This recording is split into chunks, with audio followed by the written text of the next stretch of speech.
Bonjour. Alors, on entend de plus en plus dans la presse le fait que l'intelligence artificielle devient créative, qu'elle est capable de recréer de la musique, de reproduire fidèlement le style d'un compositeur.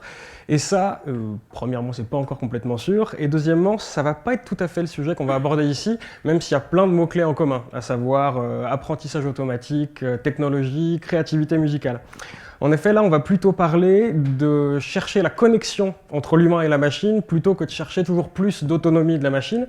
Et puis, on va s'intéresser plus à créer et produire de la musique, plutôt que recréer et reproduire de la musique. L'idée, c'est de se dire que c'est pas le modèle qui créera de la musique nouvelle, mais c'est les nouveaux usages qu'on pourra faire de ce modèle. Donc si on veut faire de la musique nouvelle, ou moins pompeusement offrir à des musiciens, à des improvisateurs, à des compositeurs la possibilité d'explorer des nouvelles directions, on pense que c'est en introduisant des nouvelles pratiques. Et pour introduire des nouvelles pratiques, il faut des nouveaux instruments. Donc moi et mes collaborateurs, chercheurs, musiciens, on peut dire qu'on est en quelque sorte des luthiers numériques et qu'on essaye de créer des agents improvisateurs, des agents compositeurs ou des instruments dotés d'une certaine intelligence, on va dire, qui soient capables d'improviser sur scène avec un musicien ou bien d'être utilisés en studio avec un compositeur pour multiplier, démultiplier les palettes des possibles. Donc le point commun entre tous ces agents musiciens qu'on développe, premièrement, c'est la notion de mémoire. C'est-à-dire qu'on leur fait manger, on leur fait apprendre beaucoup de musique ou un peu de musique avant de monter sur scène, ou parfois en montant sur scène. Et ce qu'on appelle faire de la musique pour ces agents musicaux, c'est se promener, c'est naviguer de manière un peu facétieuse et non linéaire dans cette mémoire musicale pour créer des nouvelles séquences musicales. Donc, pour illustrer ça, un premier exemple avec un saxophoniste humain qui joue du saxophone, et puis un système qui commence avec une mémoire musicale vide, qui enregistre ce que le musicien joue, crée sa mémoire à partir de ça, pour pouvoir créer 3 voix de saxophone qui viennent créer une texture avec lui.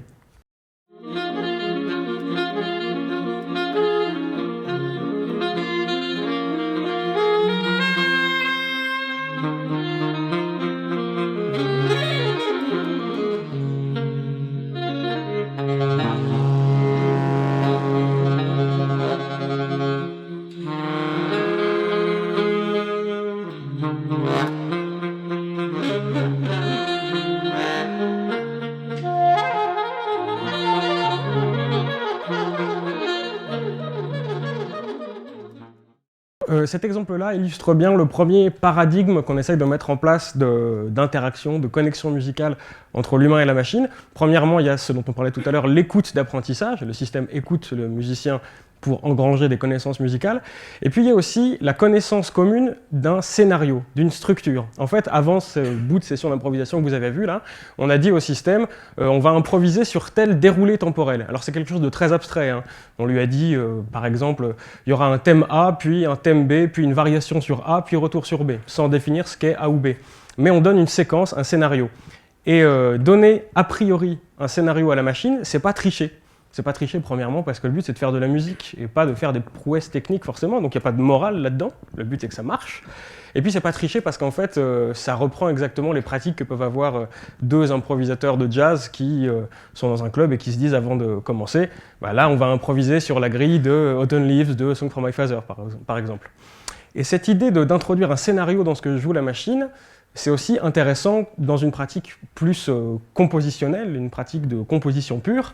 Ça permet à un compositeur de composer à l'échelle de la narration, d'où la métaphore de scénario, de composer à grande échelle ce qu'il veut raconter, et puis de se laisser surprendre par la manière que la machine aura eu d'instancier ça, de réaliser ça. C'est le cas par exemple dans le projet Lullaby Experience du compositeur Pascal Dussapin, où là le but c'était à partir de grosses mémoires musicales constituées de plein de comptines a cappella, de créer des gigantesques nuages chantants dans lesquels les spectateurs déambulent. Là je vais vous montrer des petites réductions avec quelques voix, hein, pas des centaines.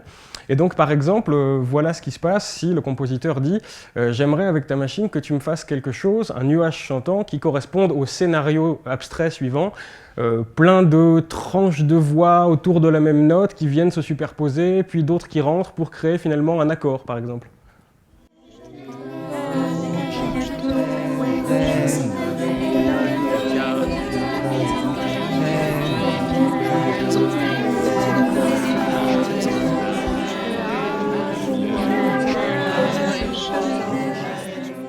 bien un autre exemple de scénario, tiens, maintenant je voudrais un nuage chantant qui tourne autour de telle mélodie et qui aille piocher surtout dans des timbres assez aigus, avec des voix assez claires, plutôt de femmes ou d'enfants.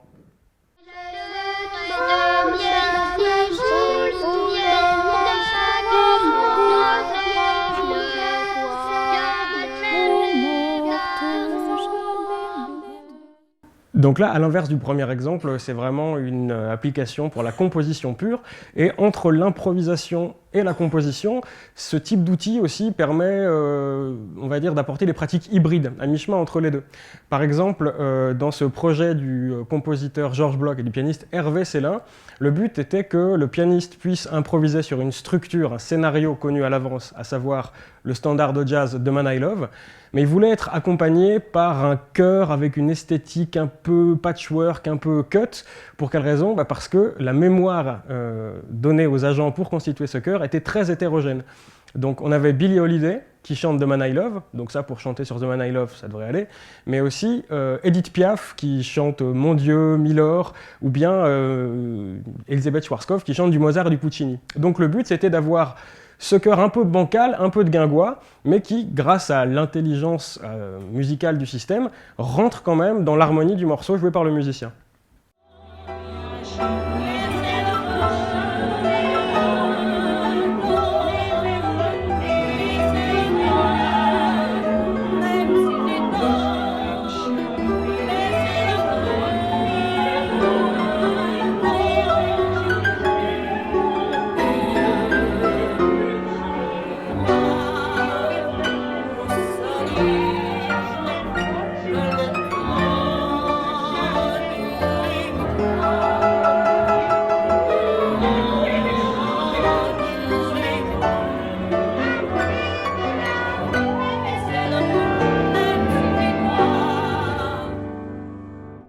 Donc, dans cet exemple-là, comme dans les précédents, on a vu la connexion entre l'humain et la machine par une écoute d'apprentissage et par la connaissance d'un scénario commun, souvent composé par l'humain. Et une autre direction qu'on étudie, une autre connexion musicale entre l'humain et la machine, c'est celle de l'écoute réactive. C'est-à-dire que cette fois, le système n'a aucune connaissance a priori du déroulé temporel de ce qui va se passer, il ne connaît pas de scénario, mais on le munit juste de capacités d'écoute et d'analyse pour être capable de réagir sur le moment de la meilleure manière possible à un événement musical qu'il entend. Donc par exemple, dans cet exemple-là, avec le saxophoniste Rémi Fox encore, on nourrit la machine avec de la batterie et on veut que l'agent écoute l'énergie et la hauteur de ce que joue le saxophoniste pour être à mi-chemin entre un effet, c'est-à-dire parfois une batterie qui vient soutenir, supporter, enrichir le timbre du saxophone, et parfois quelque chose qui est plus de l'ordre du dialogue avec le musicien.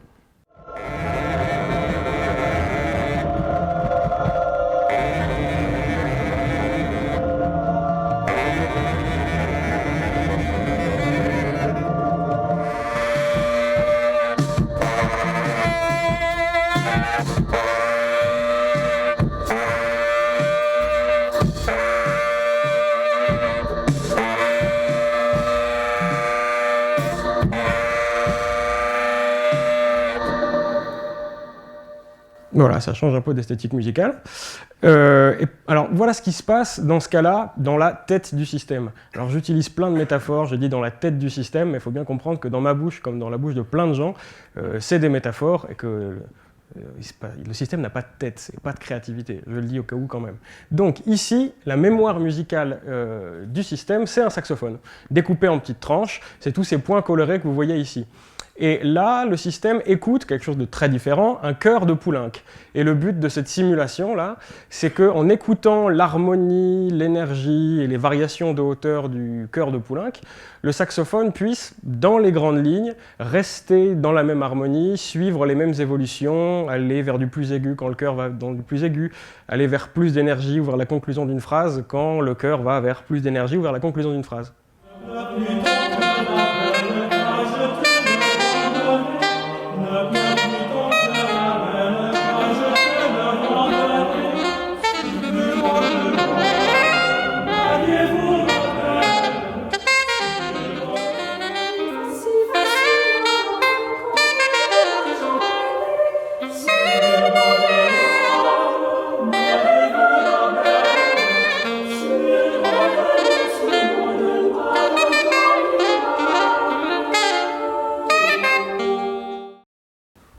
Donc j'enfonçais un peu le clou tout à l'heure en disant le système n'a pas de tête, pas de créativité, etc. C'est parce que quand on voit ces exemples-là où le système écoute et n'a pas de connaissance a priori, on pourrait se dire ah bah là par contre on y est à la machine autonome qui réagit et qui crée toute seule.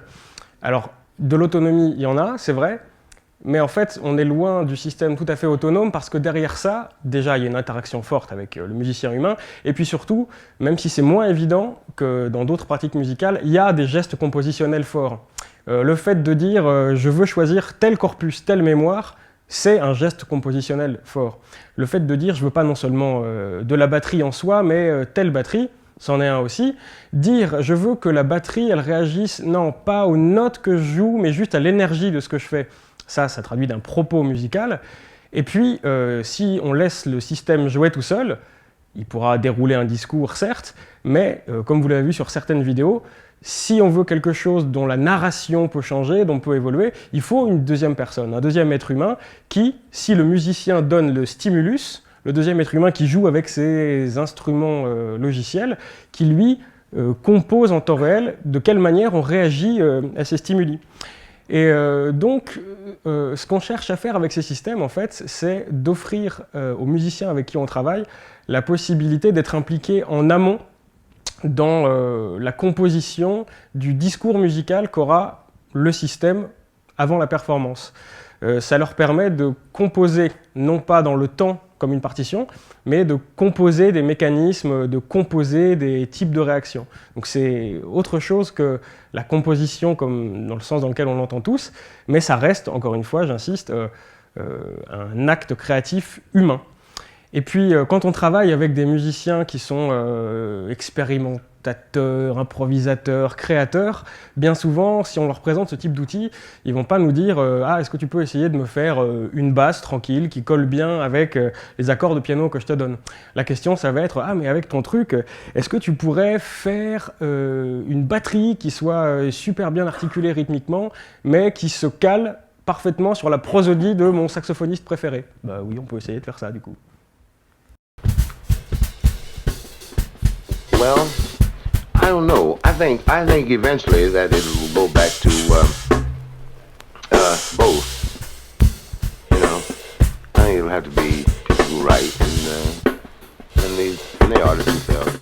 Ce que je voudrais préciser avant de terminer, c'est que tout ce qu'on a vu ici, là, c'est pas un travail de chercheur isolé dans son laboratoire.